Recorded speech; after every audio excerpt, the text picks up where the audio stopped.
देखिए, महबूबा जी ने शायद इंडस वाटर ट्रीटी का जो माहदा हुआ है बिटवीन हिंदुस्तान और पाकिस्तान, शायद पूरा पढ़ा नहीं है। अगर उनने पूरा पढ़ा होता तो शायद वो ये स्टेटमेंट नहीं बोलते, बिकॉज उनका जो स्टेटमेंट है वो टेक्निकली और फैक्चुअली रॉन्ग है।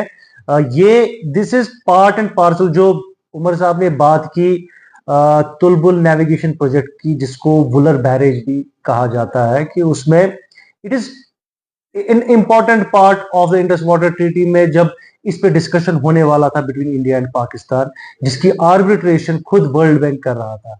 तो ये हमारा एक कंसिस्टेंट स्टैंड है। जब गवर्नमेंट ऑफ इंडिया ने बार बार, और उसके बाद जो हमारे रिप्रेजेंटेटिव जम्मू कश्मीर के, जिन्होंने गवर्नमेंट ऑफ इंडिया पे ये एक इनिशिएटिव डालने की कोशिश की थी कि यहां पर हम पानी रिटेन नहीं कर रहे हैं, एक बराज बनाया जाएगा और वो पानी वापस जाएगा, जो एक्सेस वाटर है उस एक्सेस वाटर को यहाँ पे इस्तेमाल किया जाएगा। अब महबूबा जी ने अनफॉर्चुनेटली ये पूरा डॉक्यूमेंट पढ़ा नहीं है, हाफ बेक्ड नॉलेज है, और हाफ बेक्ड नॉलेज में उन्होंने अननेसेसरी एक कंट्रोवर्सी खड़ा की। बिकॉज प्रॉब्लम ये है, कहना नहीं चाहता था मैं, but because she has nothing to do, और उनको न्यूज साइकिल में आना है।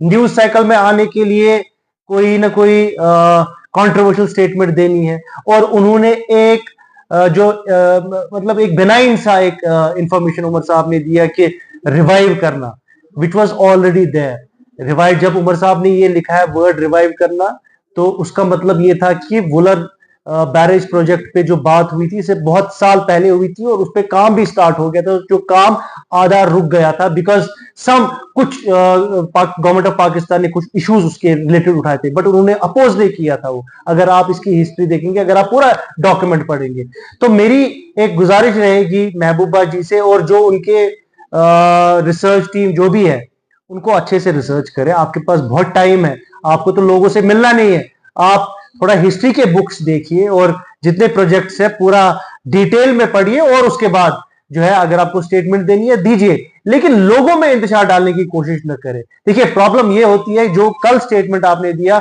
अननेसेसरी एक ब्लो अप करने की कोशिश की, इसीलिए आज आप ये सवाल मुझसे पूछ रहे हैं।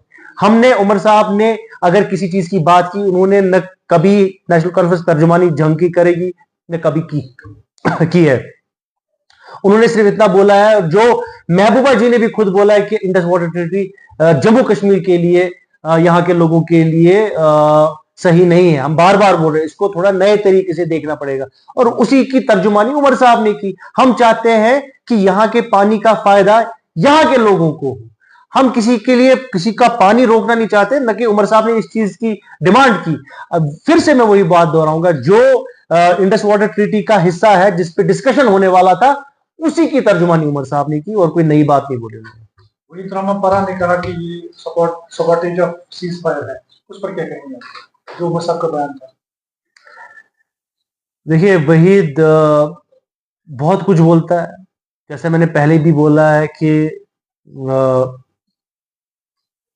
यूनिवर्सिटीज में जाने का कोई फायदा होना चाहिए। वहीद ने इंटरनेशनल रिलेशंस किया है, और मैं तब उस यूनिवर्सिटी में पढ़ाता था जब वो इंटरनेशनल रिलेशंस करने वहां पर इस्लामिक यूनिवर्सिटी में आया था, और मैंने इंटरव्यू लिया था तब। तो बट आई थिंक वहीद को भी ये मालूम होगा, उन्होंने ये पढ़ा होगा, जो जब इंटरनेशनल रिलेशंस के कोर्स में ये भी एक टॉपिक है। तो शायद या तो उन्होंने पढ़ा नहीं है, या तो वो पढ़ के अनदेखा करना चाहते हैं, या तो अब वो मजबूर हो गए क्योंकि महबूबा जी ने बोला है, उसको बचाने की जरूरत है, उसको जस्टिफाई करने की जरूरत है। अपने लीडर को जस्टिफाई कर रहे हैं, बट सच्चाई उनको भी मालूम है।